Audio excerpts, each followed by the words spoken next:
If you've watched the first video addressing VRM, you understand why the business value potential for many projects is not realized. The Novanet Group has developed a methodology which drastically improves the probability that the value potential you define early in the project is realized and sustained after the project is completed. To recap the first video, we all know that you get what you measure. And process metrics measure adherence to the new process, but they don't measure value. How the leaders capitalize on the changes that result from the new process determines the value of the project. Value metrics measure the business changes that occur as a result of the new process, and these metrics are rarely defined, tracked, or measured. VRM is a process which addresses the value potential of the project at all stages by incorporating the leaders into the business case development up front and then measuring the value metrics at the completion of the project. So what is VRM? At a high level, it addresses how business cases are developed and how an accountability structure that includes the measurements of the leaders improves the probability that the business will capture the potential business value of successful projects. Both of these focus areas take place at all phases of the project, and both are subjected to the scrutiny of a ratification process. We will define the details of these focus areas later, but we should begin the discussion with an honest statement that leaders are people, and as such can be risk adverse. Two things are prerequisites to the implementation of VRM. The first deals with the culture.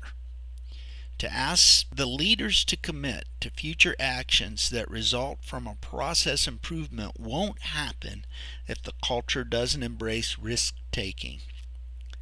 The second prerequisite is that the measurement of the leaders must happen from the top down. Project teams of doers cannot force leaders to do anything they don't want to do due to the hierarchy of the organization. Therefore, VRM must be a top-down endorsed and directed activity. The first step of VRM is to identify and assign a business owner to the project team who will be responsible for the operation after the project has been completed.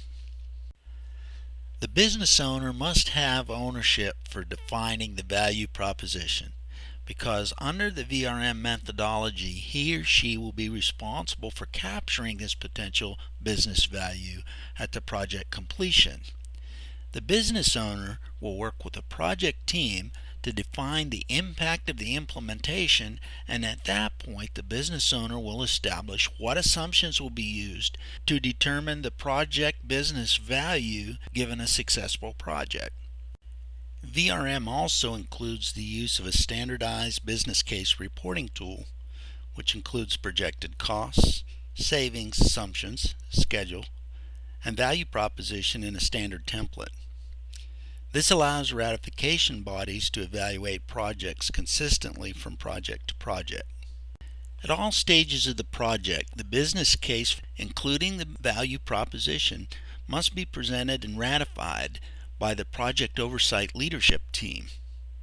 At that level, all members should be able to articulate the benefits of the project and understand the changes that will be required as a result of a successful implementation.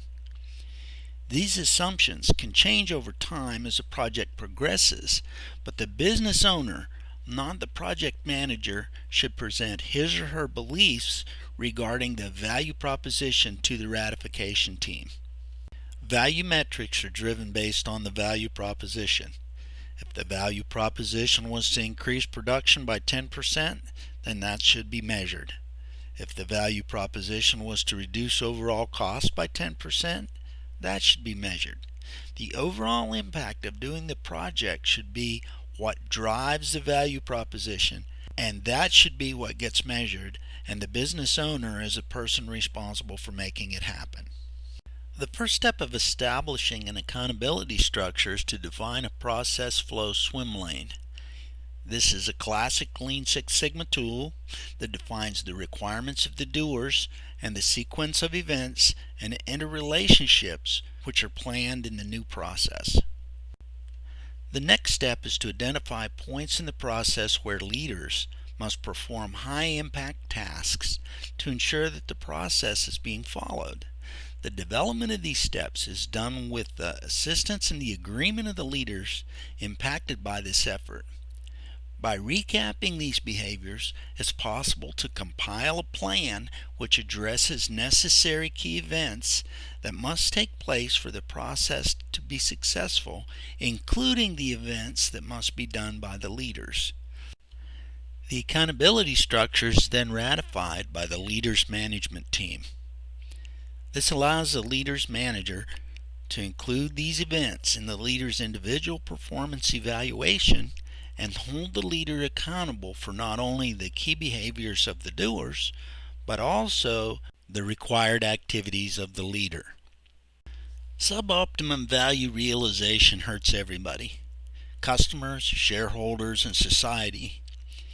The InnovaNet team leveraged Lean Six Sigma skills and behavioral science skills to help address situations where successful projects didn't result in business value. Please feel free to contact us. Thank you very much for your time.